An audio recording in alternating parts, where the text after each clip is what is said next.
Alrighty, we are very, very happy and honoured to be joined on BackChat by the first Fremantle Docker to join BackChat, and I absolutely love it. It's been too long, in my opinion. Charlie's a very big Fremantle fan. Dan, you say you're a West Coast fan. I think you are, but who knows? I clearly West Coast fan, but this man, Hayden Ballantyne, joins us now on BackChat. G'day, Ballas. How are you, mate? G'day, gents. How you going? Good. Now we've dragged you off the fields, the horses. The horses all sorted out, mate. We've dragged you off the farm for this chat. You're all sorted over there at Ballantyne Racing. Yeah, mate. All sorted, all fed, all watered, all rugged. So they're good to bed down for the night. Quick Very question good. about the horses. I'm a Simpsons fan, and I remember Lisa. There was this one episode where she has this brick of salt, and it's like a salt lick for the horse. Is that a thing? Yep. That's a thing. That's the thing. They've all got a salt lick out there. Yeah. Well, you think that we can't give them a Powerade to replenish all their salts and minerals they lose, so we give them a salt lick and they lick away. They love it. There you go. There you go. Well, you can't let anyone tell anyone else that Backchat don't get to the bottom of the big questions here. Now, I want to start with this one, Ballas. We ask every guest we've ever had on this podcast the same question first up, and it's not about salt licks. It's about you. Now, we know that you've been a good football player. You've done a lot of things on the footy field, and that's great. And you know, we're here to say we don't really care off the top here. I'd like to know your greatest sporting achievement not on the football field. Don't tell us about kicking goals, selling candy. I have a feeling it could be in the horsing realm, but we need your greatest sporting achievement. It can be anything. Andrew Bogut had poker. Peter Bowl had basketball. Tommy Hawkins had high jumping. Could be anything. What's yours? Um, yeah, it would be horses. I would have thought winning my first race with Mankind would probably would be right up there for me. I've actually got I had one of the junior records for javelin when I was in, I don't know, I think it was first year of high school. I got one of the junior records for javelin, so I had a pretty good arm on me. You are not built like a javelin thrower. What's going on there? Yeah, I'm not tall and lanky, but there's a little bit of power there, Scully. You've felt a bit of that before, so it's yeah. I had a bit of an arm on me when I was younger, and yeah, I used to be able to let them fly pretty good. Get low Very to the good. ground Now, and just launch it. Yeah. Oh, the short jokes coming in already, are they? Mate, no, I'm shorter than you, so it's all good. We're in this together. It's fine. Nah, that was in the first year of high school. I think it was. It's good. what? I mean, talking about being a young fella, you started playing in Mandurah. You're a Mandurah boy, Peel Thunder. That's where we first met. So it's worth noting, listeners, that Hayden Ballantyne and I, although most would think we are fierce rivals, which we were for a long period of our career, we did start it as teammates at Peel Thunder. You won a Sandover medal there in 2008. Just shortly before there, a big career-changing moment happened. I was, in fact, drafted to the footy club. So would it be fair to say that I taught you everything you know in terms of football? Or There's three blokes that keep telling me they won me the Sandover that year. You're one of them, and the 46 goals I kicked had nothing to do with it. But no, there was it was always good having the actual AFL boys come down and play at Peel, and yeah, it's just good to compare ourselves to guys like Scully and Bunga. Bunga was down there as well. He played a fair few games down there at Peel. Kicked a goal from the centre circle. I remember that. Had the wind behind him to kick the goal from the centre circle. That was unreal. he says to everyone that there's a plaque on the field at Rushton Park where he kicked that goal. They put this bronze plaque out there on the wing. Is that true or not true? It was a bit as well. It wouldn't overtake the sign, but it's yeah, you would have something out there. Talk to me about the sign. Hayden Ballantyne wing. It's the first question you get asked all the time. What's going on there, mate? Yeah, it is. It normally is the first question. So yeah, in 2000, I had a pretty good year. 2008, got drafted, Sandover, whatnot, and then 2009, I got invited to the president's lunch and sitting down having lunch, and no one told me that there was a sign on the other side with my name on it, and I'm looking over. I'm like, that looks like my name over there. And sure enough, Johnny Ditchburn had a big grin on his face, and said we've named the wing after you. So yeah, it's pretty bit of a proud moment. Dan, Charlie, have you seen what we're talking about here? Have you seen this? Have you seen the sign? Yeah. You can't miss it. Yeah, I watched probably every game of Peel's in 2017, I think, when I was doing a bit of work with Peel, and I always remembered the Hayden Ballantyne wing. I wonder how that came about. And it was just I a have little never surprise seen thing for you. It's when we used to play preseason games down there. We played Richmond down there one day, and yeah, Jack Rewalt would not leave me alone about it. Just kept on harping and harping and harping about it, saying, yeah, plenty of pleasant stuff, as you know Jack Rewalt does. So you had a good year in 2008. You won the Sandover Medal as a forward. You were a midfielder growing up, though. West Coast Eagle Premiership player Muddy Waterman was the coach down there at the time. He chucked you down forward, played you as a forward because the kind of, the tall, small jokes come in, but you were overlooked for a couple of years there because people thought you were too small as a midfielder, weren't you? Yeah, exactly right. And, I've always played pretty good footy as a midfielder. But then Muddy said, if you want to get drafted and play AFL, I suggest you go and have a crack playing forward. And yes, the best advice I ever got. I went forward and kicked plenty of goals that year and got some real notice from AFL clubs and ended up getting picked up. I think it's a bit similar to Toby Green. Toby Green started as a midfielder. They had 15 midfielders vying for those three places in the midfield, and he goes forward, and now he's an All-Australian small forward, so we'll meet him small forward. So there's plenty of opportunities elsewhere on the footy field, not just in the midfield. You were a West Coast fan growing up, though, weren't you? What was it like getting picked up by Freo? As you would know, you'd be happy to get picked up anywhere. I was actually told I was going to get picked up from Hawthorn at 17 and West Coast at 20, Freo at 21, and Port Adelaide at 24. So the only one I really didn't want was Port Adelaide. So I was happy to get to Fremantle. But Why didn't you want to get picked by Port?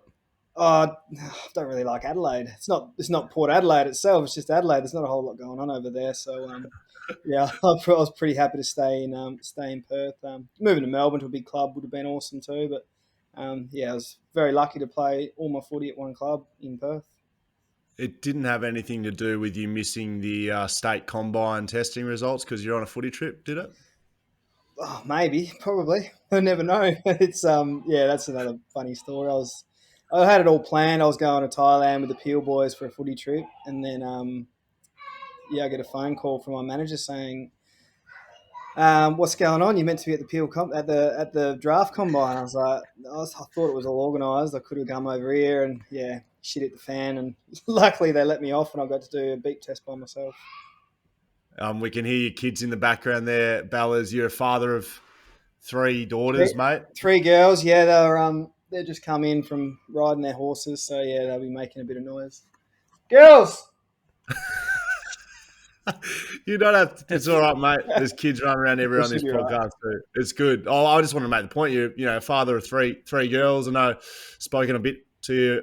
We've been out on the road together about coaching them and them playing footy. It sounds like there's a couple of Ballantynes up and comers. Yeah, the oldest, she's getting right into her footy. She played last year and went really well. First time she ever picked up a footy was only last year, and played a full season. Got runner-up best and fairest, and she actually goes really good. She broke her arm falling off a horse a few months ago, so she was tossing up whether to play, but she's going to play again. And then the second one, she's been toying with the idea of playing footy as well. So it might be a few more Ballantynes coming through the ranks, hopefully. I'll leave the next one for you, Dan, while I fix my headphones up, mate. Yeah, you fix your headphones. Well, at least as you're growing up playing, as a West Coast fan, and then getting drafted into Fremantle, it might be sort of the opposite now. Are your girls Fremantle fans as they've grown up? Yeah, they are. Just because they had to come and watch me play every week, and they love the footy club. And it's also Ross Lyon was very big on family within the footy club, so all the kids, they all know each other. They used to play around the change rooms after games, and go annoy the boys after a game of footy. So it was a really good environment for all the kids, and that's why they love the footy club. Well, let's hope if Fellas, I want to. if the way Oh, sorry, that keep it going. keeps going is that if they do get drafted, if they do want to play AFL, they do get drafted in the Freo, because West Coast, I don't know, won one game in the last 4 seasons or something for the women's league. So hopefully they get drafted into a good team there. Yeah, and it's great that they've got those avenues coming through Waffle now, and they actually can play AFL with a Freo or a West Coast or whatever AFL jersey they get drafted to. So, yeah, it's exciting times for all the girls running around playing footy now. Bellas, I want to start with this one, which is around your perception as a footy player. Like, there's a lot of West Coast fans that listen and watch this podcast, and I think a lot of people would not know you as a bloke, and I was fortunate enough to know you. You had a perception of being this antagonist, well, a little shit on the footy field, which, you know, I'm not going to argue with that, to be honest. But how did you find that sort of perception with how you were as a footy player and how you are as a bloke? Because in my experience, it's been different experiences. To be honest, I loved it. I love that perception. You know, I was out there to do a job and to win games. I wasn't out there to make friends. I was out there to kick goals, tackle people, hurt people if I could, and win games. So, you know, if I annoyed anyone, you know, I won't be apologising. That was my job. I was out there to do a job, and the thing was, I could back it up with my footy too. You know, I'd cause a bit of shit and stir a few people up, but then I'd come out and kick a few goals, and I think that's what really got people annoyed, is that I could actually back it up with my footy as well. I often, my sporting career, which is often documented and talked about a lot on this podcast, did get compared to you as an athlete, in that I would get on the, I played a lot of basketball and a lot of indoor cricket and stuff, and often did like to chirp and cause a bit of a stir, and people often said, classic Hayden Ballantyne over here. The only difference was that I couldn't really back it up, and so I was just all talk. But you just got to use what you got. If it's a tool, then you got to use it.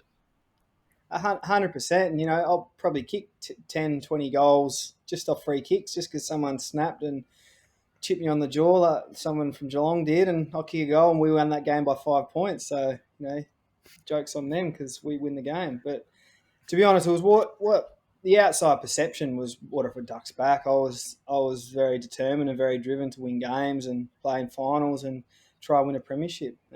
So, you know, if I pissed a few people off, I won't be apologising anytime soon.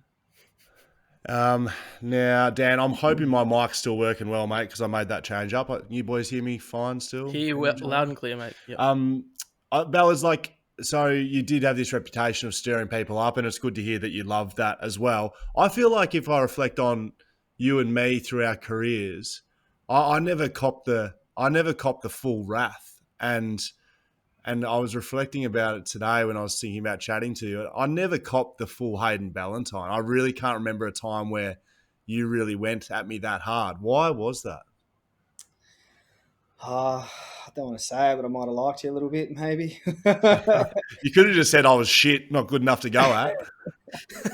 I could say that too. I would always target the best defenders. Like, with all due respect, Scott, I don't mean to pull the piss, but, you know, Matty Scarlett was always the first one I'd go to, because he was the best defender in the comp at that time. You know, Geelong were the best team, and I'd always love playing against Geelong because they were the target. They were the ones we wanted to beat. If we wanted to be the best team, we had to beat the best teams, and Geelong were at that time. So Matty Scarlett, Corey Enright, they were the best defenders in the comp. And as soon as I seen them on the field, my eyes lit up, and I thought, you boys are going to have a long night tonight, because I'm going to give it to you all night, and I'm going to kick some goals on you. And that was my mentality. I wasn't out there to make a friend. I was out there to win a game and do my job. And I think that's why Ross Lyon picked me every week, because I would do my job, and everyone knew it. Who are you blokes at West Coast? Sorry, you go, mate. Who are you blokes at West Coast? Well, to be honest, had nothing to do with Andy Brayshaw, but before that was Gaff. He was always a target because he had that perception of being a bit soft and you could intimidate him. But you actually couldn't. Like he just kept on getting up. You'd bash the shit out of him. You just kept getting up. So he was always one. Shannon Hearn, you try and get stuck into him. Try take him out in some way. But he never said anything. He was too nice. He was always just the nice person that would never give you a tap on the back when you try and clean him up. Like he's always been too nice, which pissed me off a bit. Basically someone who I thought I could get an edge over, someone that I thought would snap and I could just take them out of the game just through their mentality and the way they were going to approach it. Did you and Ryan Crowley ever get together and talk about this? Because I feel like from the outside as well, he was always a bit of a pest and liked to get in niggle. Like, would you guys have a bit of a plan of attack on someone? We never planned it, but it always happened. Like Krauser was always on the best player, so he was the target. Not just for me. Like I would always make a point of really getting stuck into him. But at Sco, you'd know the whoever was getting tagged, it wasn't just the tagger doing the job. The whole team did it. If he got away from the tagger, someone had to chase and make sure that player didn't get a kick or didn't kick a goal, because if they get up and about, they get the team up, that can cost us the game. So, the poor bastards that went to Crowes, they had 22 players just into them all game. The funny thing is, internally, these players externally, so we talk about Crowley and Ballantyne from Fremantle, that people, love to hate a little bit, but they'd probably be the two players from Fremantle that I would have loved to have played with on my team. And maybe, Bellas, I don't know how you find it, but I sort of started getting towards the end of my career, being that instigator a bit. And because I was getting slow and old, or slower and older than I ever was, it just became a tool of my trade, trying to get under people's skin. And, at times it's, people don't like you, and in inverted commas, but in the end, I think people respect the fact that you're able to go at someone. But not very often are these sort of blokes that we talk about that it doesn't really carry off the field. I know Ryan Crowley personally as well. Unfortunately, a really good bloke. And same with you, Bellas. Unfortunately, you're actually a good bloke, which is probably disappointing to hear for a lot of West Coast fans. Well, I remember. Oh, sorry. I was going to say, I remember in 2016 when there was that sort of talk of, and we'll maybe talk about this in a little bit later, with you coming over to West Coast, potential for that. Like the moment that comes into conversation, West Coast fans will be like, "Yeah, sweet, we'll take him straight away." But like leading up to that, you'd sort of love to hate him. And the same with Crowley. I remember when he left Freo, and there was some potential for him to move. I would have taken him on West Coast any day, but leading up to that, I didn't want anything to do with him. Yeah, and I think that's because the players we were, you knew what you were going to get week in, week out. Like we gave everything we had. We might not have been the most skillful, we might not have been the best players out in the field, but you knew Krause's man wasn't going to get a kick. Krause would have got a kick, but his man wasn't getting a kick. You knew I was going to lay tackles and kick a couple of goals and get stuck into the opposition. So I think that's. And I've felt that perception too. I know a lot of people say they didn't like me and how much of a pest I was, but then a lot of them also said that I wouldn't mind you on my team as well. So yeah, we will get to the stage at 2016. I think that you potentially almost came over to the dark side in West Coast. But before we get there, do you reckon the West Coast Freo rivalry is real? Is it a real thing, or is it something that is external? Like internally as a Freo player, was that something that was real to you?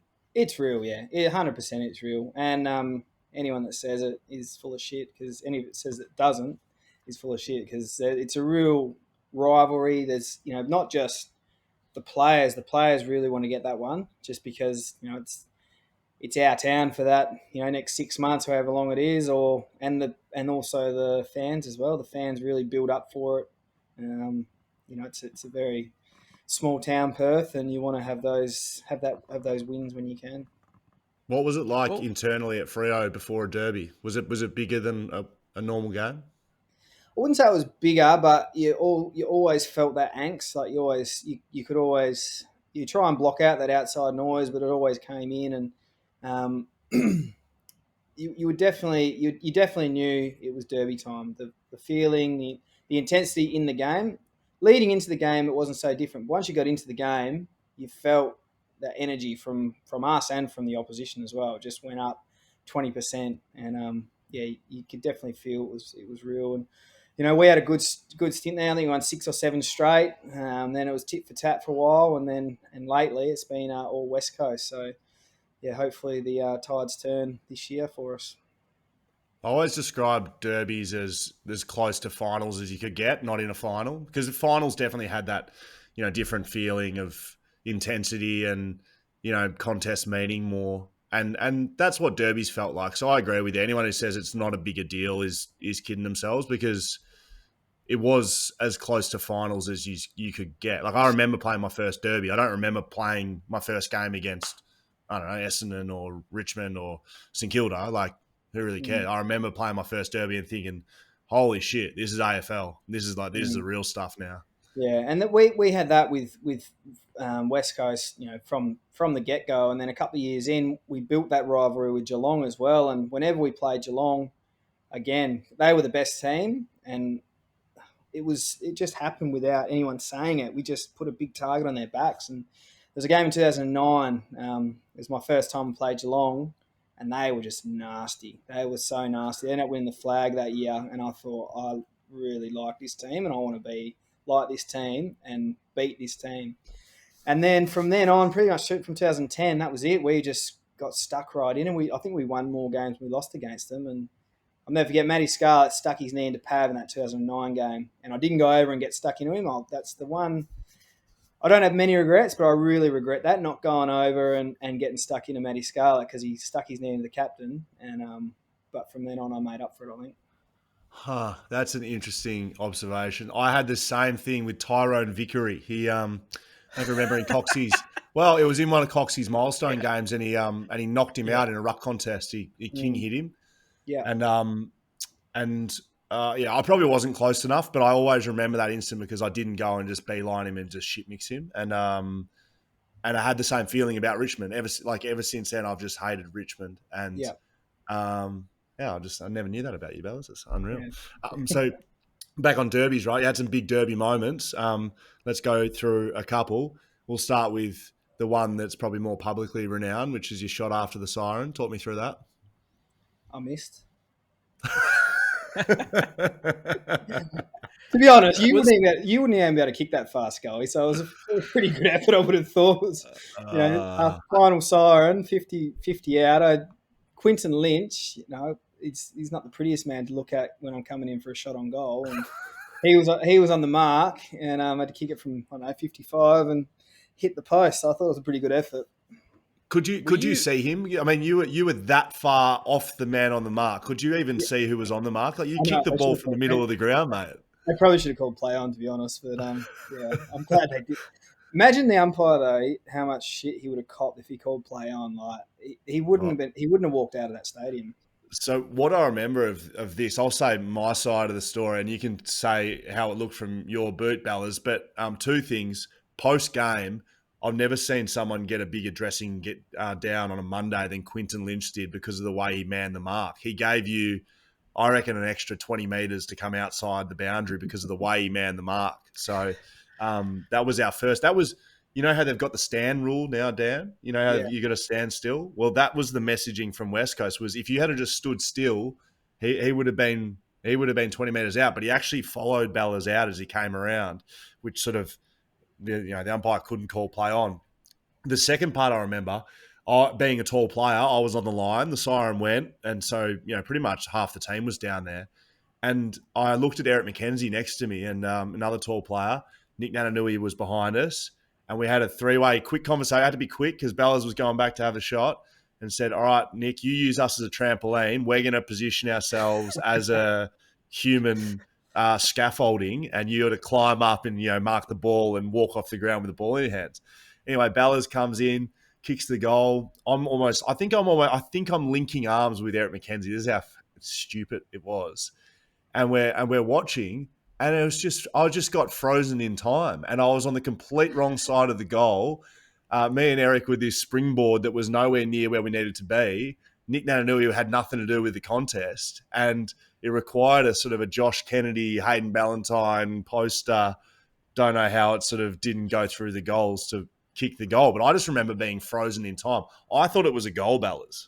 I thought it was a goal too. It was a goal all the way, and then faded the last bit, and yeah, it wasn't meant to be. Imagine if it was though. You gave it. You did celebrate like it was a goal. It was going, mate.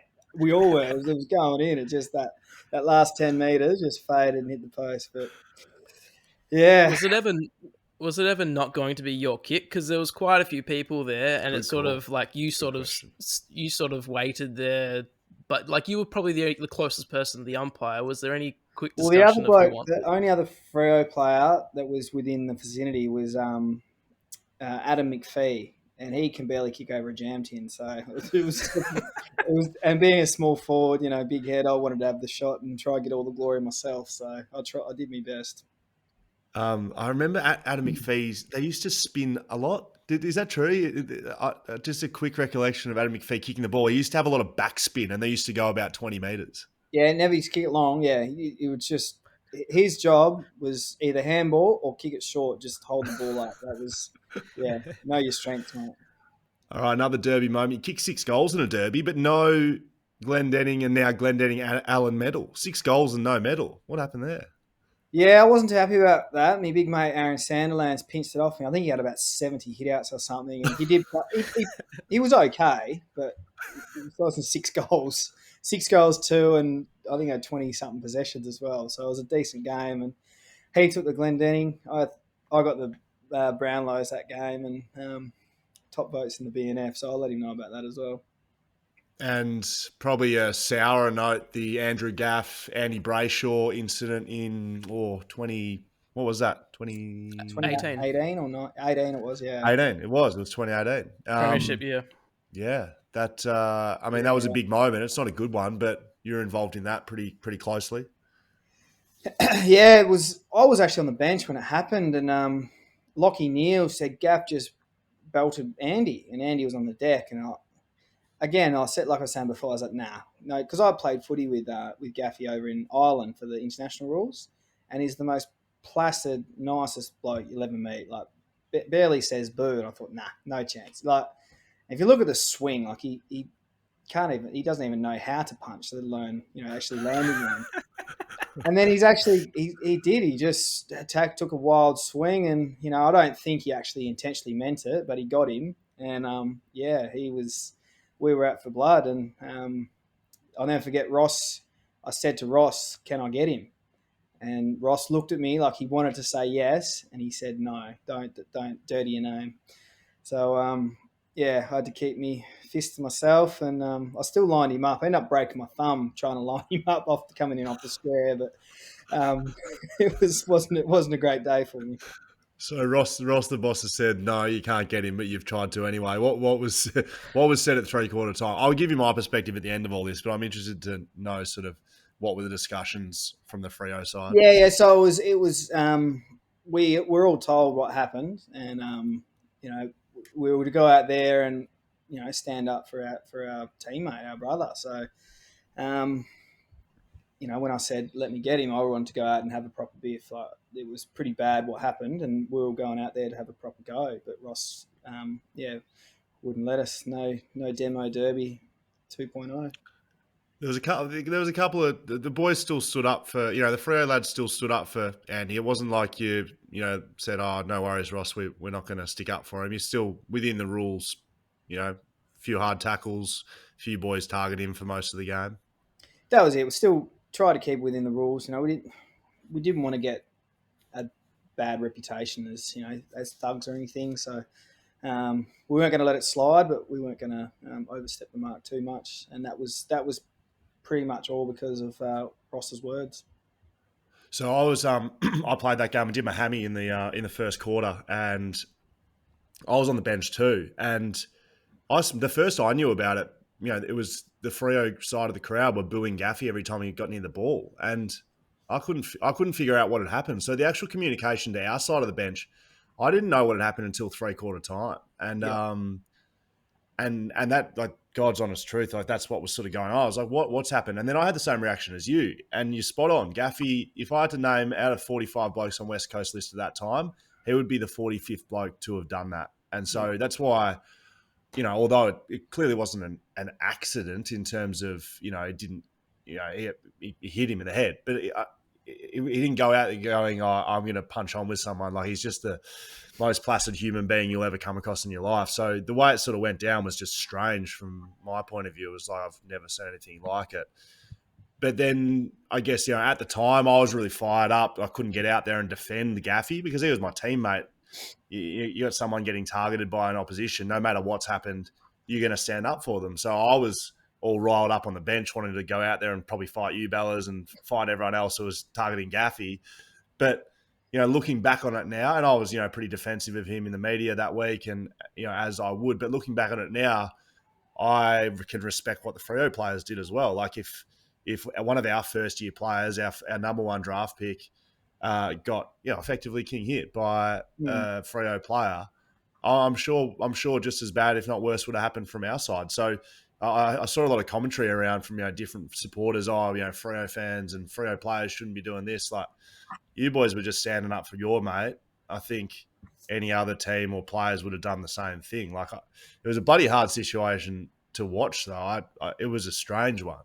Really, 100%. And when you're within a footy team, you would literally do just about anything. When you're on the park, you'd do anything. Doesn't matter if you like that. Every one of your teammates, like, there were teammates out there that I didn't really get on with, but they had the same colour jersey on as me, so they were my brothers for that game and that day, and you just stick up for them. And Andy Brayshaw he's similar to Gaffy, probably a bit more outspoken than Gaffy, but similar. Nicest bloke, would do anything for you. And seeing him go down like that, it made a few of the boys' blood boil. Now, the funny thing was, I got fined. I got about $5 grand worth of fines that game, and he actually messaged me and offered to pay my fines for that game for sticking up for him. That's what he said. That's the kind of person he is. Who, Andy Brayshaw did? Andy Brayshaw, rang me and said, I'll offer to pay my fines. I said, no, mate, I should have took it though. Wow, that's amazing. Yeah. You go, Dan. What was your so you wanted to go at Gaffy, and obviously you sort of targeted some players in the past, just pestering him stuff. What's in Hayden Ballantyne's bag of things that you're going to do to a player or say to him? Like, what are your regular things that you would use? It's funny. The simplest thing is just the bump. Like, I can actually, if I put a bit of force in and bump, just standing side by side, and you get a little fella bumping a big fella and nearly knock them over, and they get so pissed off with it because they get nearly knocked over by someone smaller than them. And it's just a macho man thing. They don't like it, and then they just lose the plot. And it's the funniest. It's actually hilarious just to see the reactions on some of those big guys. Alex Rance was actually quite funny. I ran into him one day, and he looked at me and goes, "You're a dense little effer, aren't you?" And like just because I hit him pretty good, and he just took the wind out of him. So it was it was pretty. I could collect people pretty well when I wanted to.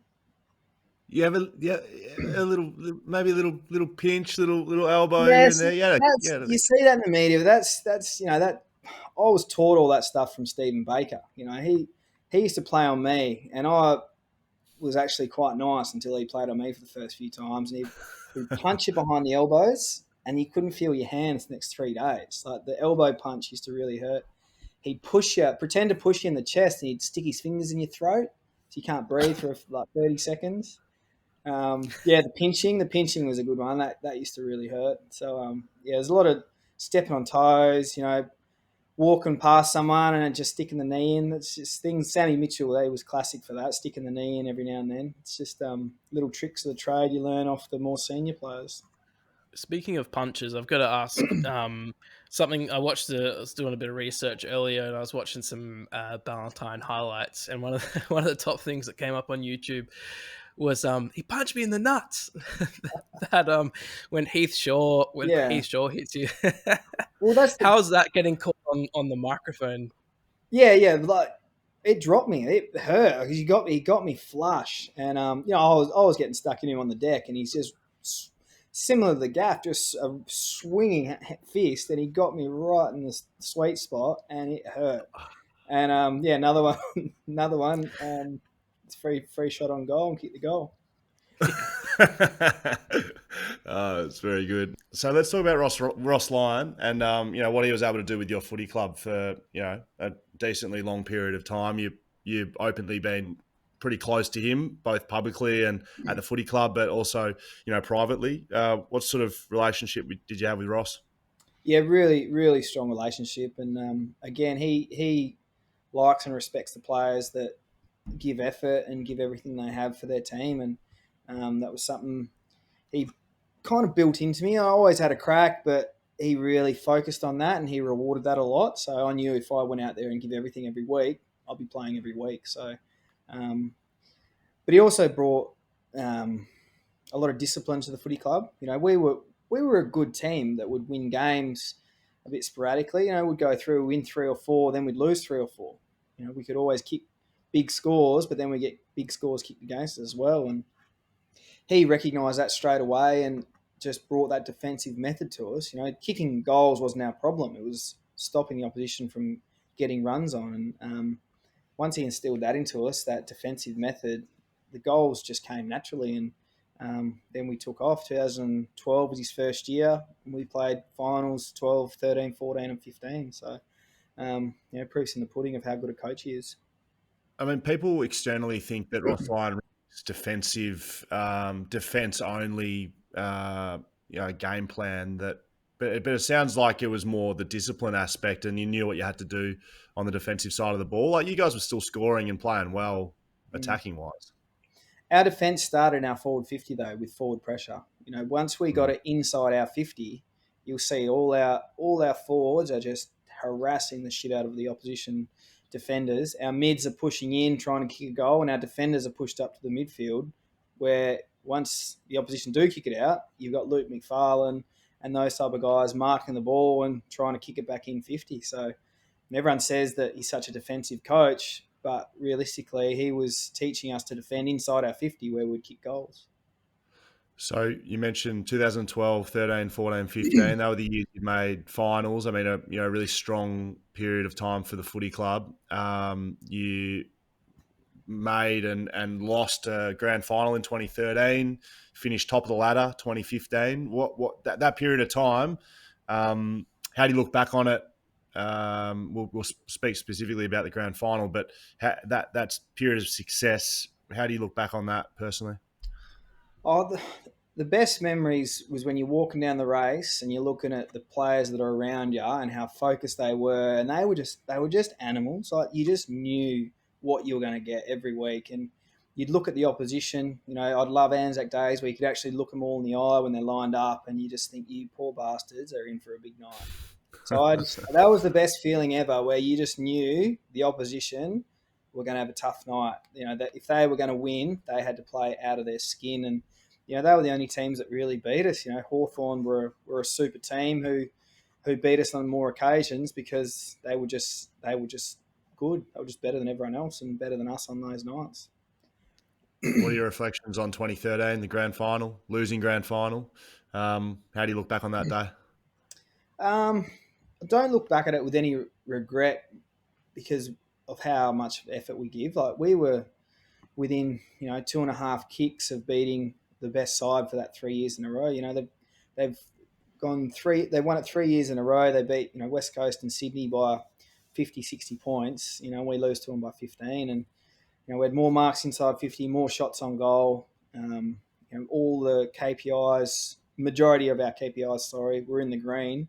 It just didn't work for us some days. A few bad bounces here, a few missed shots there, ended up costing us a game. And albeit it was bitterly disappointing to lose it, there's no regret because of the way we went about it. Was there anything that you, in hindsight, would have sort of liked to have done differently in that year that you think, oh man, if this would have done separately, or we changed the way we prepped in any sort of way that you maybe thought we could have got over them, or with Hawthorn just unbeatable at that time? Maybe asking a few more questions about grand final day. Like we'd never been there before. Didn't know about the parade. Didn't know about all the performers and all the bullshit before the game where you couldn't. Me and Sonny would always go out and have 20, 30 shots before a game. We got in trouble for going on the ground because there were performers and all that. So just the actual running of the day and how it all went about. That's the only thing. We were always ultra prepared. That was one of Ross's mantras: be prepared for anything. And you don't know what you don't know, and we didn't know how to prepare for that day. And I don't think that ultimately cost us the game, but it's just something that might have given us that extra couple of percent that could have got us over the line.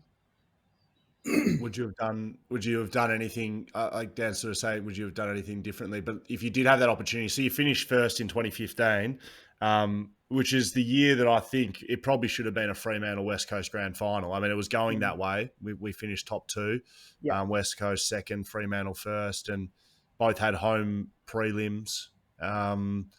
Do you think making it in 2015, that preparation element is what you would have learnt and done differently? Yeah, 100%.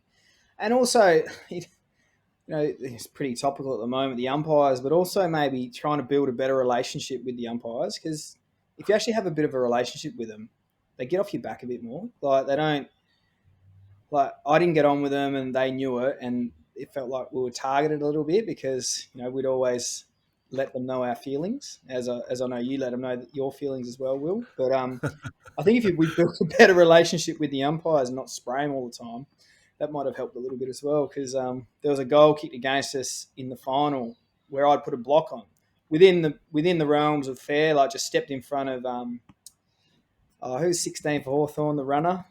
Birchall? No. 16 Birchall? No. Anyway, he was the wingman. Charlie? He'd run up and down all day. Isaac Smith. And Isaac Smith, yeah. I just stepped in front of him because I knew I wasn't going to be able to catch him, and he fell over, and he got a free kick to goal, and that was a bit of a turning point in that game. So little moments like that with umpires, if that umpire had a better thinking of me, maybe he wouldn't have given away that free kick.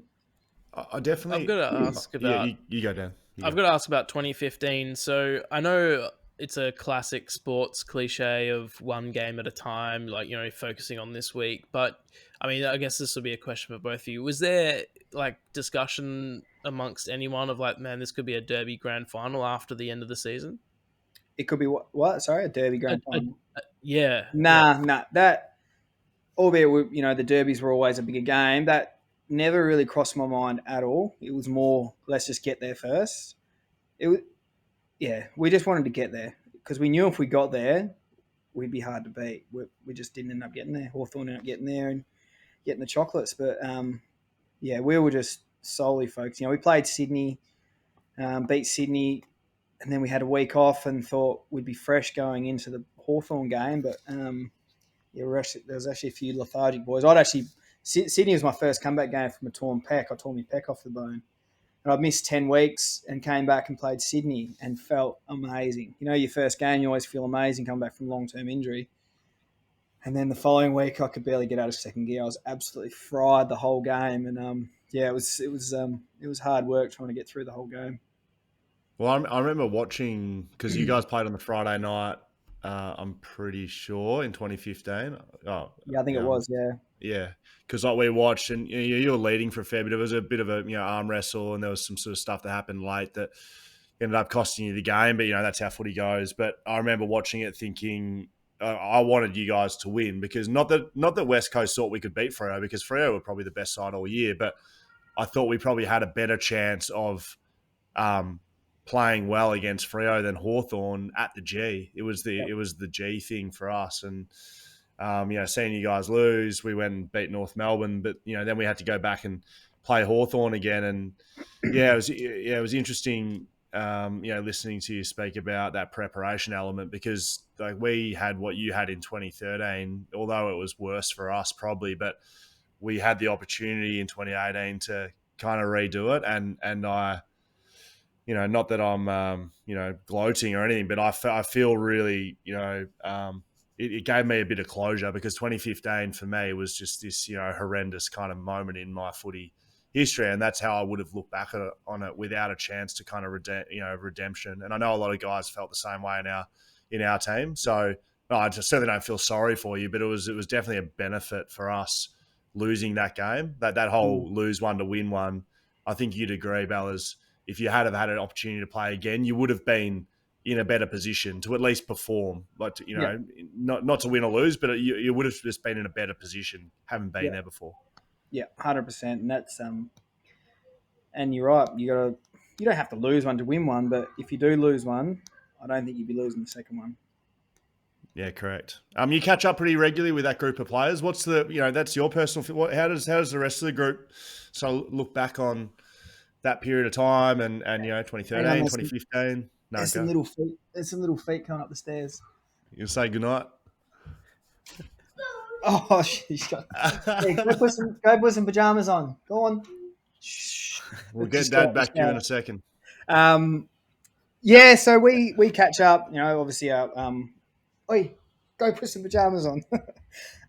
Life membership. That's always you always tick that one off the calendar every year and make sure you get to it because catching up with all the guys who you played a lot of footy with is always important and just a good day, really. Just to have a few beers together and reminisce on what was and what wasn't. I'm still keeping contact with Aaron Sandlands, Matty Pavlich, Lee Spur, Michael Johnson. Yeah, there's a huge range of boys that we still talk to and keep in touch with, albeit life gets busier when you finish footy. Always try and make time to catch up or talk to them. Did you almost get traded to West Coast in 2016? Very close, yeah. There's an offer on the table, which we tentatively accepted, and then a few things went wrong and it didn't happen. So, yeah, it was pretty close to happening. Can I ask what those things went wrong? Yeah. Sam Mitchell took all the money. Basically, yeah. So, there was an offer on the table. They had to reshuffle a few players on the list and do whatnot, and then Sammy Mitchell became available, and they went that avenue. So, which is fair enough. I was going to take a bit of a pay cut to move across, and that was all good because theoretically I could have been a premiership player in 2018 with Scully. How do you think those conversations would have gone with your teammates, boys? I'm heading down the road to West Coast. To be honest, AFL has become a bit of a business, and we're just pawns within that business. So we need to make as much as we can, and albeit I'm pretty proud to say that I've been a one club player at Freo. I still need to look after my family and the best interests of my family, and they would have understood that. If they didn't understand that, then they're not really my friends, then are they? Is that the period of time where they culled a lot of players at Freo? That it was, yeah, De and that's Boer, what Mzungu, yeah. There was a lot of heart and soul players that were shown the door and took up contracts elsewhere. Matty De Boer still playing at GWS and playing really well. I think he's in the leadership. He might even be vice captain or something and playing really well. Tendai went there as well. Alex Silvani went to Gold Coast. I think he went to Alex Silvani went somewhere. Carlton went to. Mick Barlow went to Gold Coast. So a lot of players went elsewhere and continued their career, and I was nearly one of them as well. Were you done when it was all said and done? Were you finished as a player when you eventually hung up the boots at AFL level? Yeah. More so mentally, I wanted to keep going. Physically, I couldn't. Hamstring injuries, ankle injuries were my two biggest kryptonites, and hammies started to give out every time I got over 80%. So it's good now. I play down at Pinjarra, and I don't have to get over 75% to get a kick. You got a good team down at Pinjarra now. You got a few names, a few ex-AFL players down there. Yeah, we do. Brocky O'Brien, the Burnell boys. I think Harley's going back to Waffle this year though. So there's a few. I think there's about 6. There was last year 6 ex-AFL players, a couple of ex-Waffle players. So had a pretty good team. You played with who I put down as one of the greatest to ever play the game, given his versatility, with Matty Pavlich and Aaron Sandilands, another great player. But Pavlich specifically, what was his leadership like? What sort of player was he like to play under as a captain? Because he was a captain for a long time at Freo. Yeah, and he's a real get on board and follow me, not do what I say. He'd jump on, I'll carry you through this. He was very much, he's someone you'd follow into battle no matter what. And which is why he, along with Ross, got the best out of his teammates, because he was always the first one, not just on the field either. He was always the first one in the ice bars. He was always the first one into the gym. He was always the first one. He didn't have the best skin folds going around, and he was always the first one trying to do better with his skin folds and diet and that. So all round leadership was just second to none. And when he left the club, that left a fair bit of a hole. What about then the leadership to then Nat Fyfe and how that sort of, what's the difference there playing under those two guys? I think I can't really speak about Fifey now because he was growing into that role as when I finished up at the club. David Mundy was always one that was really good as well. He very direct with what he said. It was sharp and blunt, but to the point, and he was always right. There's no point in arguing with him because he's a pretty intelligent bloke, and he was always right. And he's pretty softly spoken, but when he's on the footy field, when you've stuffed up because he'll let you know about it. Which is what I really like, that direct feedback. No point in beating around the bush. If I've stuffed up, tell me and I'll fix it. You're training horses now, Bellas. We mentioned that off the top, and I've had a few chats with you and found some specific points pretty interesting. How did you learn to train horses? I mean, it's not like something that everyone's just out here doing, is training horses. How have you stepped into that after footy? Yeah, so my dad's a full-time trainer. That's what he does for a living. I grew up riding track work when I was a kid. Before school, I'd get up and ride a few. So I've always been around horses. And then 2018, I think I took out my trainer's license, bought a horse called Mankind, and got the bug again. So I was always planning on training a couple when I retired from footy, but it's exploded into a full-time business. So I'm loving every minute. And to be honest, there's not a whole lot of difference between us and them. You train them hard, you get them as fit as you can during a pre-season. Give them a trial, which is their pre-season games, and then they're ready for the real deal, round one. And I've got a pretty good first-up record for round one because I train them pretty hard, but also recover them hard so they're fresh going into their races. So, I mean, that was the interesting part I found was I asked, how do you know? You can't exactly get any well, you can't get verbal feedback from a horse. You're training a person and, how you feeling? Yeah, I'm tired. You have a drink. How do you know what to do with a horse? And you said something around those lines was you use a lot of the stuff that you're using as a player or learnt as a player to train and sand running and recovery and ice bins on horses. Yeah, so probably 80% of it is done for us in the work that we do with them. Where's it when you get the heart rate up and down? There's a technical term for it, and I use a lot of that. Build their heart rate up, bring it back down, build their heart rate up. So basically, the way they used to train us, flog the guts out of us. I do that. I don't flog the guts because they're a bit. They look like big, strong animals, but they're not. They can break down pretty easy. So you got to manage them pretty well. And but yeah, a good feel for a horse too. You can feel when a horse is flying, and there's no point in starting them until you get that feel for them, and they generally perform when you have that feel. And it's like a playing list, right? Like some of them are big softies, and you can't grind them to their absolutely dead. Like a big, I don't know, I don't know who that is at Freo, but some just love the work. Yeah, so you're exactly right. I rate them between a Michael Barlow and a Chris May. Michael Barlow, just flog the guts out of him. Work him as hard as you can, and he'll get better. Where Chris May, just got to give him a cuddle every now and then, pat him on the bum, say, you're all right, champ, and then he'll perform. So you have the ones that you can flog and the ones you got to give a cuddle, and you got to work it out quick, otherwise you'll stuff it up. That's very good. Anything from you, Dan, Charlie? I think we'll let Charlie have his one question, and then we'll get to social media. Sounds good. What do you got for him, Charlie? Big moment here, mate. Charlie, lifelong Fremantle fan. You've been thinking about this for years. You get to ask Hayden Ballantyne one question. What's it going to be? All right. Your final game. Can you hear me? No? Yeah, this is your moment, mate. Oh, no. Your final game, getting carried out by Aaron Sandilands. What was that feeling like? I was at that game. I was right up there. How did that? What were your reflections on that?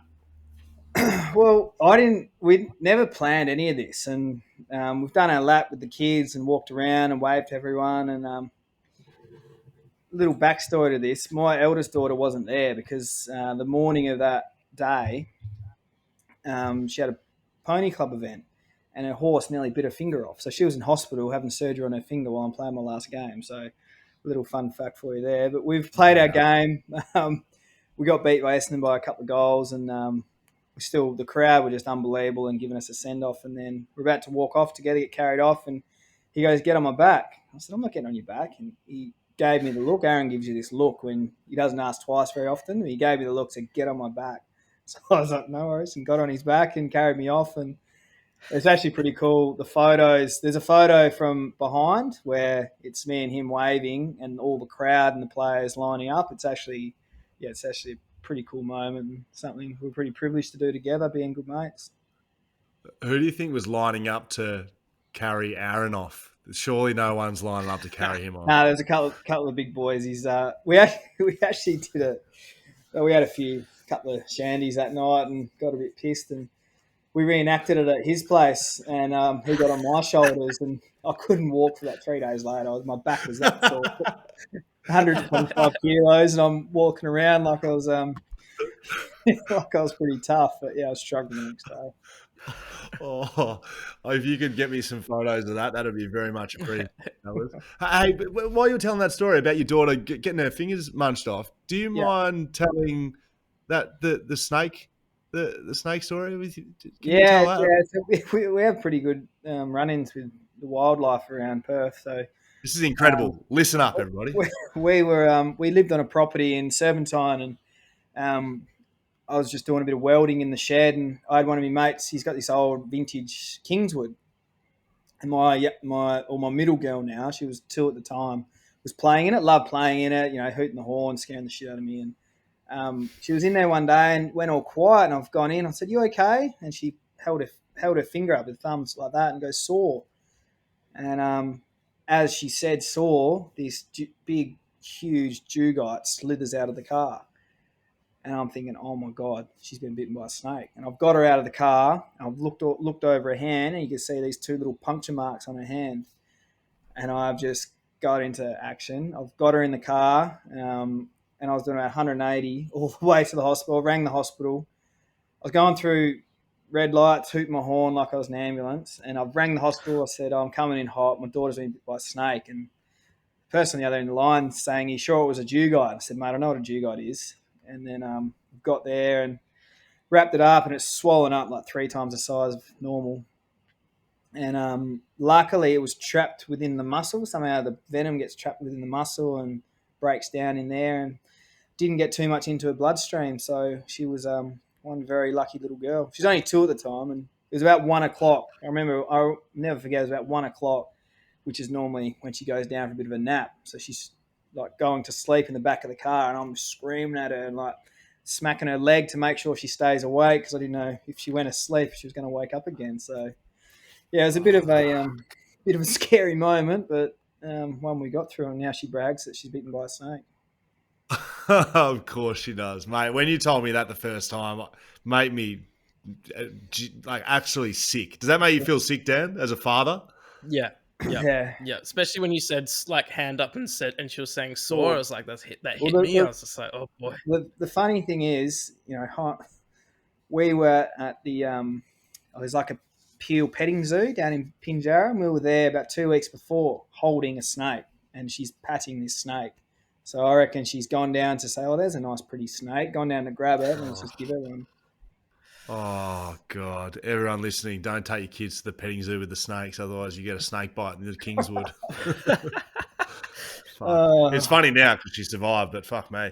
All right, Ballas, we're almost done, mate. Now you got to get to the kids. We've got about 5 minutes left, and I know you've been waiting for this. This is social media, mate. This is where, I don't even need to explain it to you. I know you know what it is. It's where the people get to ask you the questions. Been running for a long time. One of the podcasts, I dare say one of the best segments going around in podcasting land. Are you ready, mate? I'm ready. Yep. All right, let's go, Dan. Let's go off the top. Team Money 97. All right, Hayden Ballantyne came to do a talk at my school. I think he was in his 4th or 5th year at the club.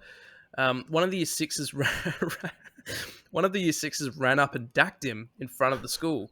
That weekend, he kicked 5 goals against North.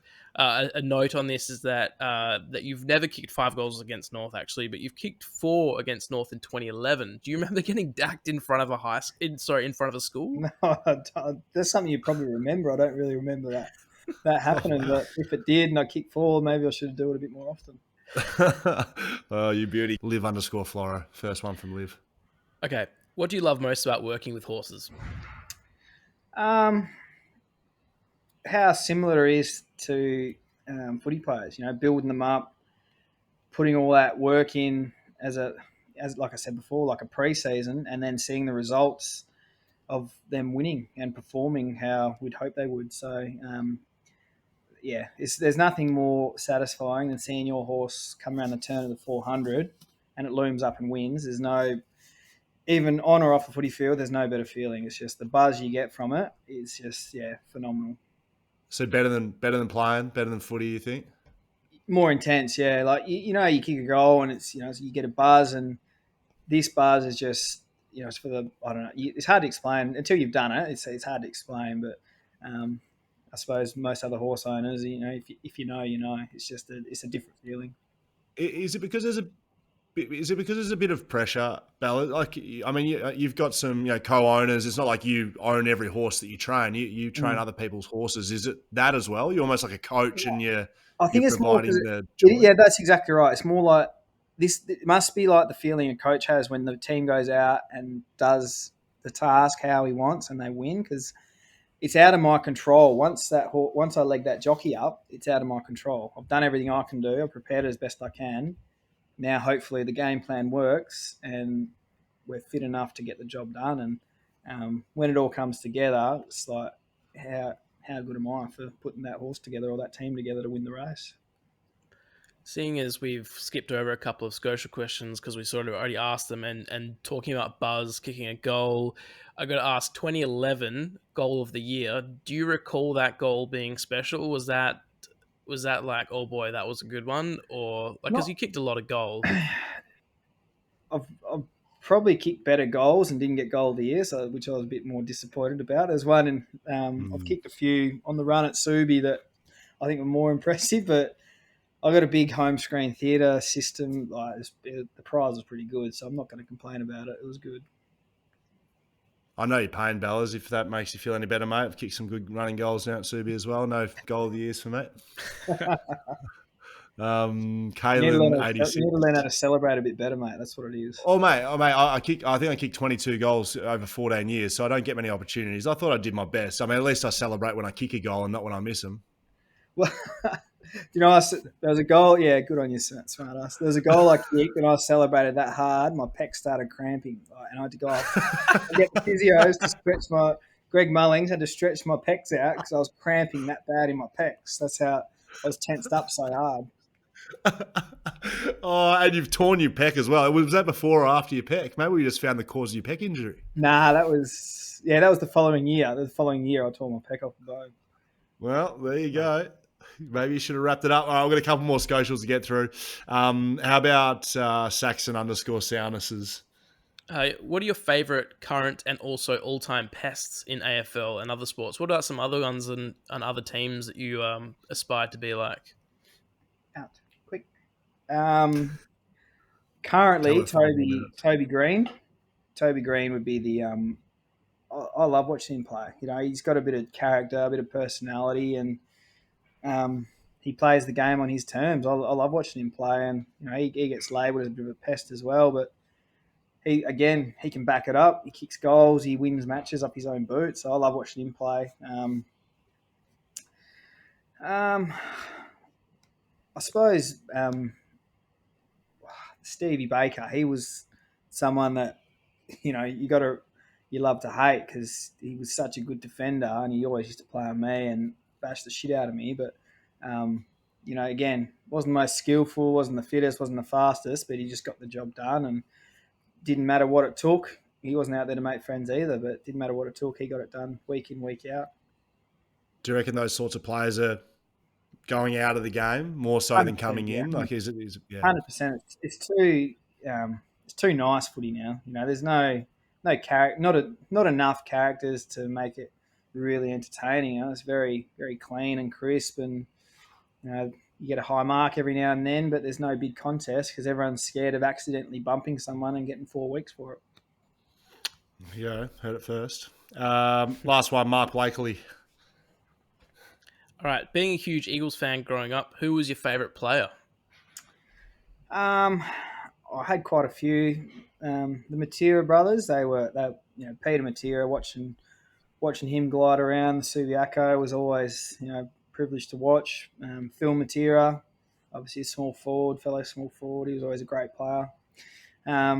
Cox, Kerr, Judd, Cousins, what a lethal combination they all were. And watching them run around and tear teams apart.